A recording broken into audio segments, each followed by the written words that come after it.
Morning, Thank you, I'm Chairman sorry. Prada. Yes, good morning. I think I'm hallucinating And at this the point. rest of the members of the Judiciary Committee, thank you for giving me the opportunity to speak to you. My name is Willis Peter Bilderback. I'm a resident of Barrington, Rhode Island, and I'm a board member at the Rhode Island Coalition Against Gun Violence.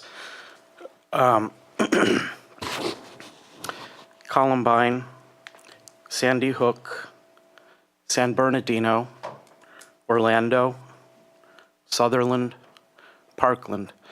My message to you tonight is please, let's not wait until the name of a town in Rhode Island becomes synonymous with gun violence before we take action. I believe this is the fourth consecutive year I've had the honor of addressing this committee, and I've always been very appreciative of the fact that you listen to me, that you listen to everyone, and I know that even those of you who disagree with me listen to me, and I appreciate that. What I really hope this year is that you will listen to the voices of the young people who are so courageously speaking out on this issue.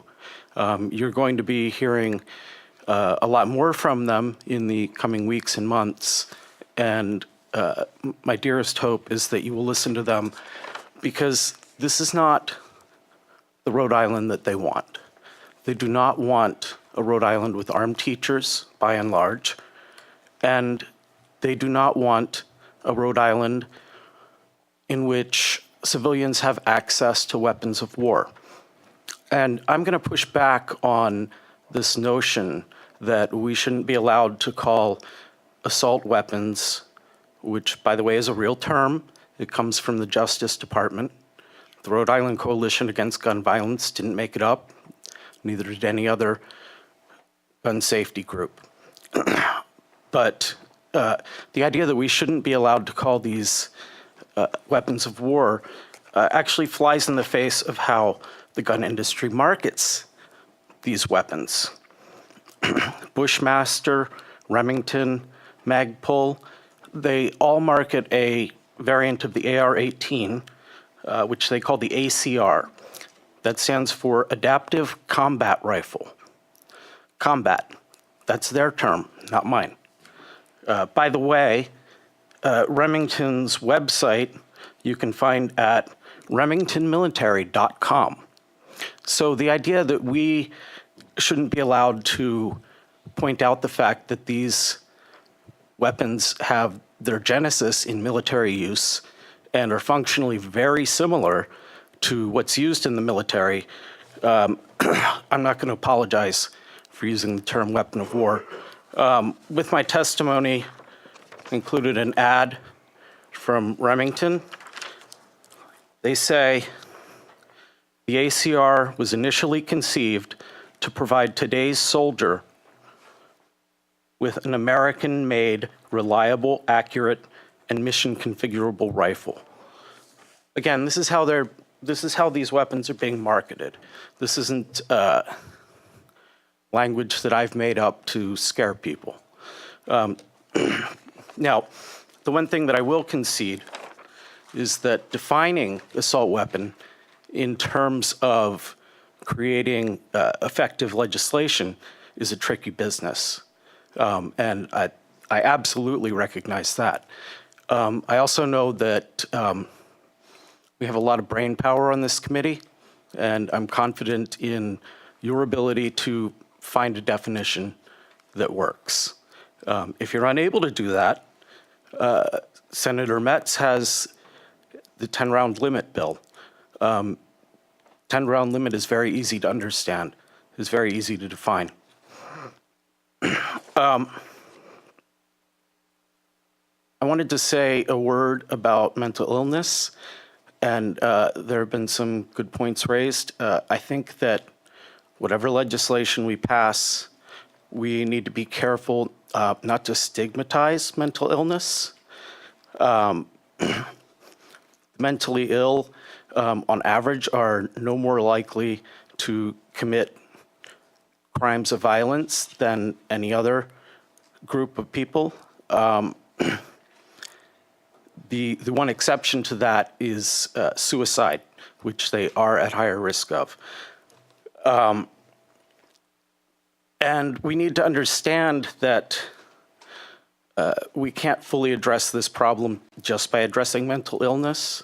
The United States doesn't particularly have higher levels of mental illness than other countries, but we do have higher rates of gun violence in general, and in particular, we have higher rates of these kinds of mass shootings that we've seen. So none of which is to say that we shouldn't do anything about mental illness. We absolutely should. But we need to recognize that that is not going to be a solution in itself. We need to take a comprehensive approach. And a lot of what I'm hearing tonight is statements along the lines of, well, this bill wouldn't have stopped this shooting, this bill wouldn't have stopped that shooting. That's highly speculative, but it's not the kind of logic that we apply to pretty much anything else. I'll give you a very simple example. When I go to bed at night, I lock my front door. When I do that, I'm not under any illusion that locking my front door will keep out a professional burglar. I realize that my home could still be broken into. Why do I lock my door? Well, I don't want to make it easy for someone to break into my house. And what we're doing right now is we are making it far too easy for these kinds of mass shootings to happen. We need to address that. I also want to push back on the idea that the Second Amendment protects the right to carry guns in schools or it protects the right to assault weapons. It doesn't. I don't want to cover territory that's already been gone through. Michael Kramer ably described the 2008 Heller decision and the limits that Justice Scalia put on the Second Amendment. If you look at Maryland, they passed an assault weapons ban in 2013. That ban was upheld by the Fourth U.S. Circuit Court of Appeals, and the Supreme Court declined to hear the case on appeal. So assault weapons bans are perfectly constitutional. Now, that doesn't mean that everyone has to agree with the way that the Supreme Court has interpreted the Second Amendment. I didn't particularly agree with the Heller decision myself.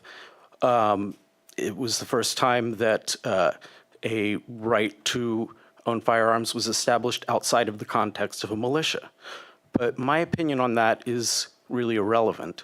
What matters is how the Constitution is interpreted by the courts. That's the system we have.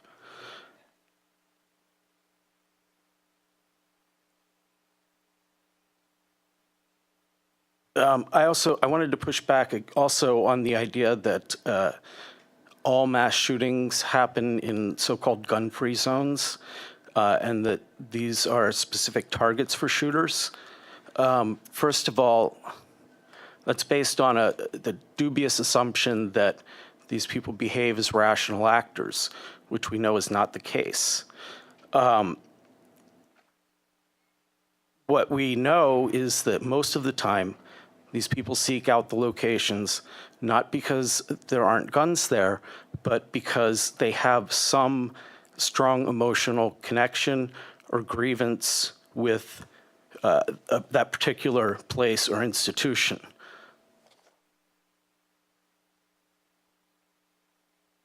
And the notion that mass shootings have only happened in gun-free zones is not borne out by the evidence. There's a 2013 FBI report that covers this. Of the 65 shootings that occurred in open spaces, in that report, at least 25 occurred in areas that do permit firearms. So this notion that mass shooters seek out gun-free zones doesn't survive contact with the available evidence that we have.